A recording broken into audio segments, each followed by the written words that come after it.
It's Sunday, November the 10th, and this is Trillium Talk, a look inside the week that was in Ontario politics. I'm Scott Sexsmith, and very excited to welcome to the show one of the newest members of the Trillium team, editor and reporter Catherine DeClerq. Catherine, welcome to the team and to the show. It's great to have you with us. Thanks, Scott. This is very exciting. All right. It was a wild day, speaking of exciting, last week when Donald Trump was elected and will become the 47th president of the United States when he's sworn in January. From a Canadian perspective, Catherine, obviously tariffs are front and center. Let's start with what a Trump presidency means where tariffs are concerned and what the impact could be. Yeah, so I don't think anyone would be surprised when I say that the U.S. is Canada's largest trading partner. You know, there's over $400 billion worth of exports in that relationship. So when now President-elect Trump campaigned, he proposed a 10% global tariff on non-American goods across the board. This will obviously have a significant impact on the Canadian economy. So opposition parties and advocates and industry leaders have expressed a lot of concern. Saying that, we've been here before, and when Trump was elected previously, he did put tariffs on select import items like steel and aluminum, and Canada was able to negotiate an exemption after the fact. So I think it's just a waiting game, and we'll see what happens. Both Deputy Prime Minister Chrystia Freeland and Premier Doug Ford were quick to comment on the Trump victory, emphasizing the relationships they built with the Americans during Trump's first term. Catherine, what can you tell us about those comments and the relationship between the two of them? Yeah, so this is why you've seen government leaders not taking sides, right? They have to work with whoever gets elected in, while opposition parties have a little more freedom to make comments over whether they have a preference between Democrat or Republican presidency.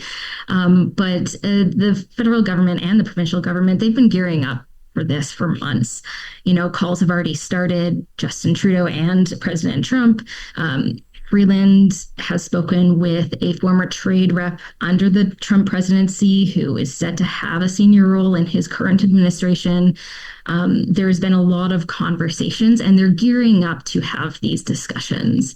As for Doug Ford, he's been talking about this Can-Am approach to the economy, Canadian and American, kind of shifting gears from this Ontario-centric approach that he's taken previously. And a lot of his ministers have been making trips to Washington to speak with representatives from both sets of government. So it's all hands on deck, and everyone's taking this very seriously, hoping to change some minds and some hearts. All right, let's stick with politics, specifically here in Ontario, and taxpayer money that goes to fund political parties in the province. It's called a per-vote subsidy. How does it work, and who is benefiting from it?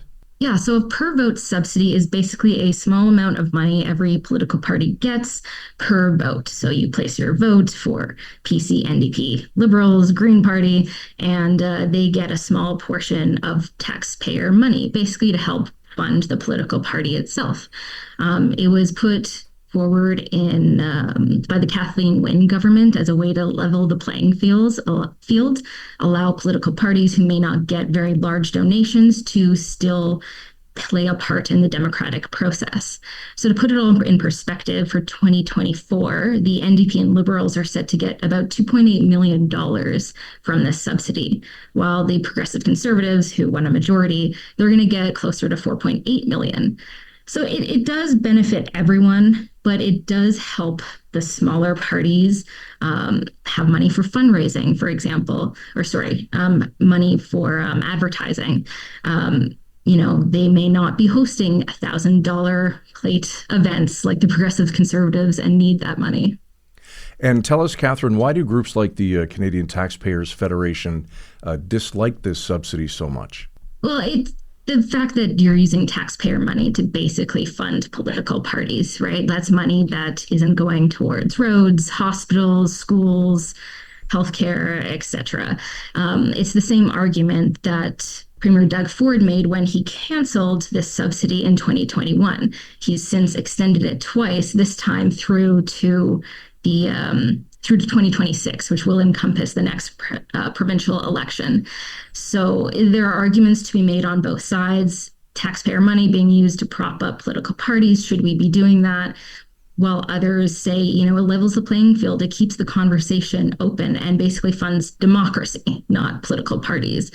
There's arguments for pros and cons, but at the end of the day, it's still here. And I guess it's going to be canceled in 2026, but we'll see who's in power by then. Time will tell. Great stuff here, Catherine. Well done.